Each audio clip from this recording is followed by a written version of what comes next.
Welcome to the Teach Better Talk podcast, your official podcast for the Teach Better Podcast Network, the hub for all things education, brought to you by teachbetter.com. The Teach Better Talk podcast is committed to answering your burning questions through a variety of lenses and bringing new offers to you and your colleagues to help you thrive throughout the school year. My name is Ray Hewart, and we love your questions here on the pod. If you have any questions that you'd love us to consider as topics for future episodes, please share them with us by emailing info@teachbetter.com.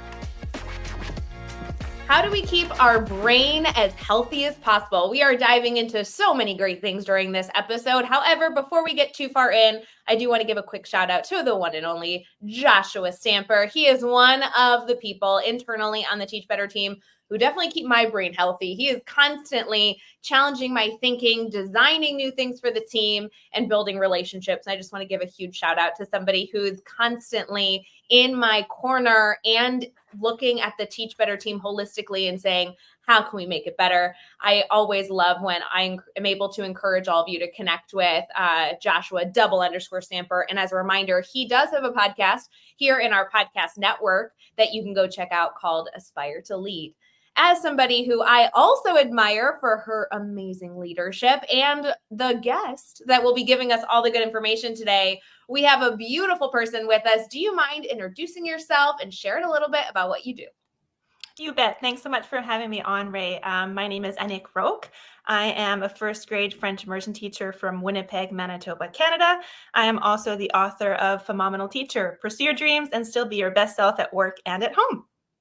That book, when it came out, went everywhere. I don't know who you had do your marketing or what was going on, but that book came out and then it was all over my social media, like everywhere.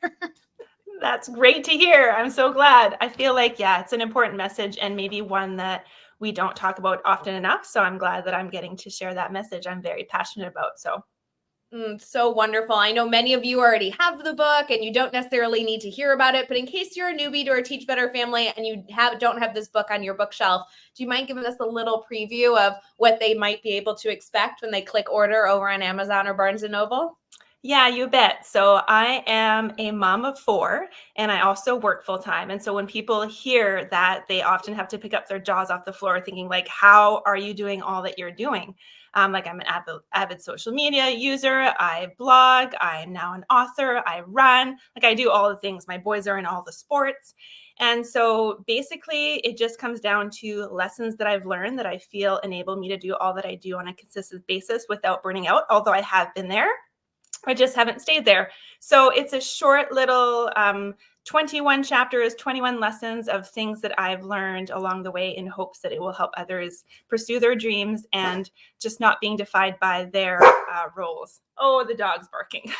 That's fine. That's the life we live. No stress. It's usually my dog. So I'm sure the listeners here are like, wait, that's an unfamiliar bark. And be like, yeah, guys, it's not mine this time. I will say, though, as much as I love your description, to add to it, it really is teaching us how to better juggle. I feel like as educators, we're constantly juggling our personal life, our professional life, whether you are a mom of 4 as well, or, a dog mom like me, constantly looking at how we can use our time efficiently, effectively, and really make an impact on the people that we love while also making an impact in a career we love. This is the book I always recommend. And I'm so excited for those of you who haven't read it. I'm excited for you to get to read it because you only get to read a book for the first time once. Does that make sense? Yeah, I think so. And I think that to go back on your point, it's so many people talk about balance. And although it is important to me, it's more important to look at where is your energy going? And it doesn't have to be distributed evenly amongst all of the things. You're allowed to put more energy into a certain area for a specific amount of time if that is what is more important to you at the time. And it's okay. You don't have to feel guilty about the other things that aren't getting as much attention because you'll get back to that when in due time. Well, we're going to be getting even more into this topic as we continue here on the pod because we are getting into a little bit of mental health and how we can keep our brain healthy and happy so that we don't reach that burnout. I know before we get into that space, though, our viewers, our listeners are going to want to know more about you. So obviously, as a first grade teacher, there's a lot that you have a background in. Why go into teaching? What's the background there? Oh, it's kind of, I feel like a lot of people have a similar story. Okay, I'm going to have to get the dog out of here. I'm sorry. It's fine. Kick her out. She's still barking. It's fine. It'll all work out. So tell us a little about why you went into teaching. You bet. So when I was young, I struggled a lot as a student. And there's this one teacher in particular, Madame Reynolds, when I was in grade 2, who really took me under her wing and really showed me what it was like to be successful despite my challenges. And I struggled so much, but she stood out to me. And all I wanted to do was to become a teacher myself so that I could do for students what she did for me. I feel like our mentor teachers have such a lasting impact, and so rarely do they get the shout outs that they could receive. And so for many educators listening, this could be a moment that if you're connected to a mentor or a former educator who has positively impacted you, let's send them a little text. Let's send them a little message and be like, hey, it's probably been ages since we've talked, and gosh, I hope you're doing well, but I really need you to know the impact you've had, because so many of us don't always hear those thank yous, but they exist. And our students, our mentees, they all are successful because of the work that we've been able to do. And it's always nice to have that feel good moment. Totally. And you don't realize what the impact of your words can have in that moment.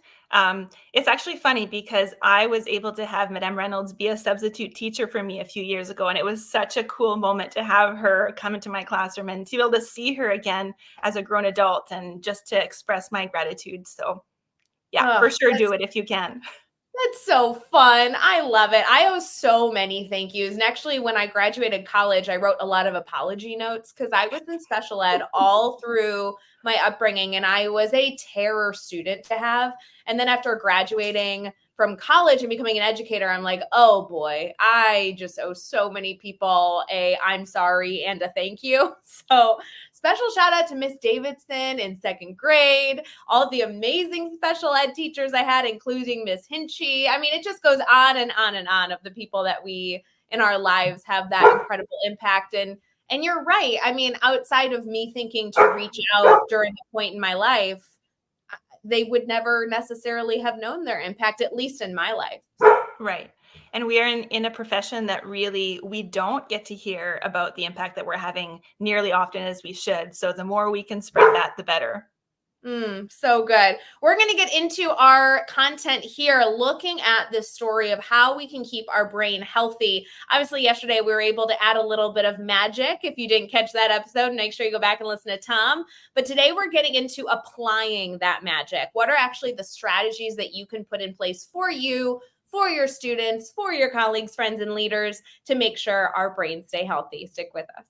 Quick pause to talk about social media. Are you on social media and following the Teach Better team? Head over to your favorite platform, whether it be YouTube, LinkedIn, Facebook, Instagram, Twitter, or anything in between, and make sure you're following at Teach Better Team. You'll be getting full updates on all exciting news, including deals of the week, fun blogs, new podcast episodes, and easy, quick downloads that are awesome to send to your teachers at the start to every new week. How do we keep our brains healthy, and how can we help others keep their brains healthy? We are diving into this content area, really looking at mental health and the strategies we can put in place for ourselves and those around us. I know one thing we talked about was exercise, so we are going to start there. I know that there are so many cliche things that we could talk about for mental health, but exercise is always one that is a valuable reminder. So give us some insight there. Oh, so that is one that I have noticed has made the biggest difference in my life, for sure, hands down. I am a runner, and I haven't always been a runner. I began running the first year that I am in a relatively new school. We've been open for 7 years now, and I was part of the team who opened up the school, and that year was a doozy. Like, it was a lot of work. And by the end of the school year, I can notice that my body was kind of breaking down. I was having weird things happening, puzzling my doctor, like nobody knew what was going on. And I just, eventually it went away by itself, and I chalked it down to being really, really stressed. And so the next year I knew I had to do something better, and I had to different and I had to take better care of myself. And so I started running, and I started really slowly. I was doing 10 minutes a day, and my rule was that I couldn't miss 2 days in a row. So no matter what I do, I can always run 10 minutes. Even if I go out for dinner and I get home late, it's no big deal, 10 minutes. And so I started that way. And through the pandemic, I was able to have more time and therefore built up my running. And now I've run several half marathons. And it's interesting because originally I got into it because of my mental health, and people would think that it was actually because of my physical health, but it really isn't. And even now, when I'm feeling like I'm in a slump, I know that I just have to get myself out the door, and I always feel so much better after I come back from my run. I think regardless of what resonates with you all today as you're listening to this dialogue, it's the first thing that I really think is a major takeaway is the idea of setting realistic goals, not being far too ambitious with wherever we need to begin in this journey. So I love the rule of not being able to skip more than one day in a row, because that gives me the freedom to say, I can't do it today and commit to tomorrow with some peace of mind, because I do need that wiggle room. The other thing I love is that it's a minimum of 10 minutes. So that means you're right. You can do it at any point throughout the day. It's a blessing that you can get over with quickly or enjoy a little bit longer. I think those realistic spaces are the only space to actually begin these conversations in. Totally. And like you were saying, you have wiggle room, and if you can't run today, it's okay to run tomorrow. But what was also really appealing to me was I didn't have to think super far ahead. I had to think, okay, can I run tomorrow? No, I have student teacher conferences and I will be at work until 10 p.m. I can't run tomorrow, so I better get my butt out there today. I love it. Yes, that's exactly it. But then it feels like a choice I'm making versus a requirement I have to meet. And I don't know how to phrase that other than it being really different in my mind. Yeah, no, totally. And the other important thing to note is it can change, right? So at the very beginning, when I was doing those 10 minutes and not missing 2 days in a row, that was fine. But eventually I got bored with that, and I had to transition to adding more strength training or adding longer runs, or, just switching it up, because I think that's another thing that people kind of think that once they commit to something, they have to stick with it. But it's okay to change as you go based on your interests and how you're feeling. So important. And as many of you are already aware, physically moving your body does also support your brain and having a hard reset and being able to refresh and bring that creativity forward. So that's a great way to get started. As you explore other avenues of mental health that you think would really support educators that are back in the classroom and doing the good work with their kiddos, what other things come to mind as far as suggestions? So one of my biggest things is I know that kids these days are really feeling overwhelmed way more early on than I ever did. And I don't know. I don't have the research. I don't know what is causing all of these things, but I do know that it's very important for us to model what taking care of yourself looks like. And so I had a little bit of an aha moment a while ago. So I was feeling a lot of mom guilt for spending all of this time running when I was already working full time. And, I would come home, and on the weekend, I would put on my shoes and head out for a long run. And I was feeling bad. I'm like, okay, I've just been away from my kids all week, and now I'm going to go for a run. And I was feeling really badly about that. But then one night we were camping, and my husband and I were doing the dishes outside, and I could overhear my boys setting up their next game. And they had a piece of chalk in their hand, and they drew a line across the road. And I could hear them saying, it's not about stamina. It's not about speed. It's about stamina. We just have to run around the bay and not stop, and we'll encourage each other. And they were playing this game, this running game. And it just blew my mind, because in that moment, all of my guilt left, because I realized I was teaching them such an important life lesson, that it is important for them to put themselves first and to take care of themselves. And I feel like a lot of the time, parents, teachers, especially because we're in this profession where we're always giving and looking out for others, we're always in wanting to do what's best for the other people. But in order to do that, we need to take care of ourselves. And what makes it easier is to remind yourself that as you're doing that, you're modeling that for others to do it for themselves as well. I think it's so valuable for us to remember that you're not only modeling for your own children, you're modeling for your students. I mean, truth be told, you're modeling for your friends, you're modeling for your colleagues, and you're modeling for your parents in many ways. I know many of us have adopted good habits in our lives and then been out to dinner with our parents and tried to encourage them to do the same. And I think it's such a wonderful concept that anytime you're struggling with what may be the quote unquote right choice, what might be best for your brain, best for your health, really also looking at the impact it has on others as well. I think that's a beautiful takeaway. Yeah, absolutely. As you are working with educators and students, I know mental health, I mean, truly over the last 4 or 5 years has been a big focus outside of taking on healthy habits, outside of celebrating the impact it has on others. What do you find you're suggesting more and more as you engage with these people that are seeking your advice, especially whether it be from your book or from other areas of your world? Yeah, for sure. That is such a hard one to pinpoint. I know that, like, if I go back to how I want to make sure that I'm modeling and setting my students and my own children up for success when it comes to taking care of their mental health, I have a love of picture books, and I'm always using picture books to help me teach these things to the little ones in my life that don't necessarily understand concretely how things work. And so the first one that I want to highlight is The Fantastic Elastic Brain, and that's a kid's book, and it's all about amazing things that happens in your brain, and it really puts it in kid-friendly language so that they can understand how these things impact them. That's definitely one of my go-tos.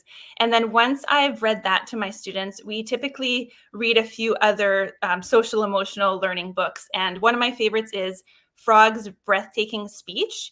And it's a story about a little frog that is tasked with saying a speech in front of the school, in front of the frog school, and he has no idea where to start. And so he's kind of walking through the forest, and he runs into different animals, and he's asking, like, can you please help me? I don't know how to do this, and I'm feeling really anxious about it. Like, how can you help me in any way? And all these animals have different tips for him and teach him different ways of breathing. And through the story, you also learn how or what this breathing technique will target. So if you're feeling anxious, you could do this one. If you're feeling frustrated, you could do this one. And so as I'm reading the story, the students all practice these breathing strategies. And at the end, I throw a challenge at them, and then they all come up with their own breathing strategies, and we generally make a video out of it and everything. And it's just so great for them to have that to fall back on if they're feeling overwhelmed or stressed, or if we're just having a hard time focusing and listening, we can all take a little breather. That is such a good use of picture books. As a former middle school teacher, I know we have also interviewed high school educators and those in higher ed. The use of picture books does not end at elementary school. We have the opportunity to bring in these books as mentor texts and not only use them to look at maybe the way in which they're written, but use them to organically bring up these types of conversations. It would be really interesting in a middle school or high school setting to bring in that book as a way to foster some organic conversations about the mental health of our students and give them some tools on how they can be successful as you yourself continue to model good habits. I love that concept. And I know that's only the beginning of the types of books that our community can explore here, whether it be on a weekly basis or just spur of the moment, bringing something fun into your classroom. For sure. There's never a bad time to read any kind of book, especially the one that ties to mental health. It's like a conversation that is always ongoing and should be ongoing. We're going to continue this conversation about mental health with some major takeaways, so stick with us.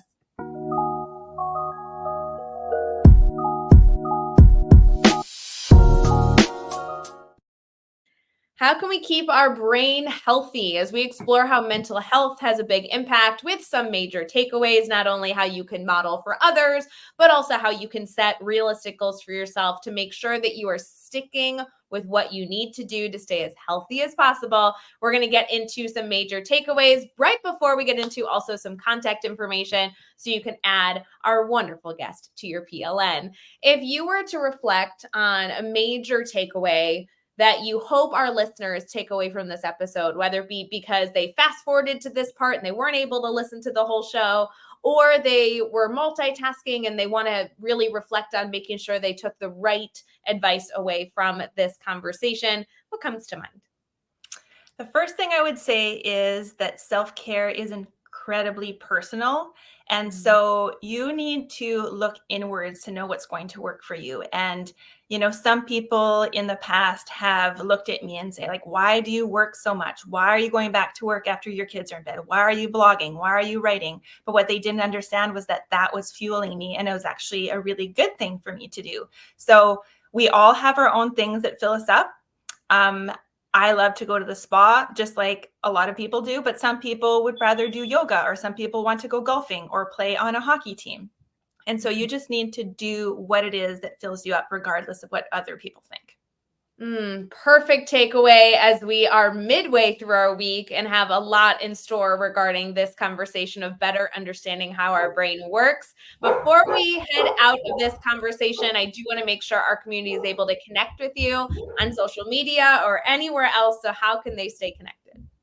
You bet. So on Twitter or X or Instagram, I'm at Annick Rauch. That's ANNICKRAUCH. And my hashtag is phenomenal. I dropped the teacher because it was just too long. I love it. Friends, if you need any help connecting with Annick or looking into her book, I am more than happy to get you in contact. So please make sure that if you have any issue finding those Instagram accounts or searching on Amazon for that next good book read, you reach out to anybody on the Teach Better team. We'd love to get you connected. Thank you so much for joining the show. This was such a great conversation. Thank you so much for having me. It was a pleasure, Ray.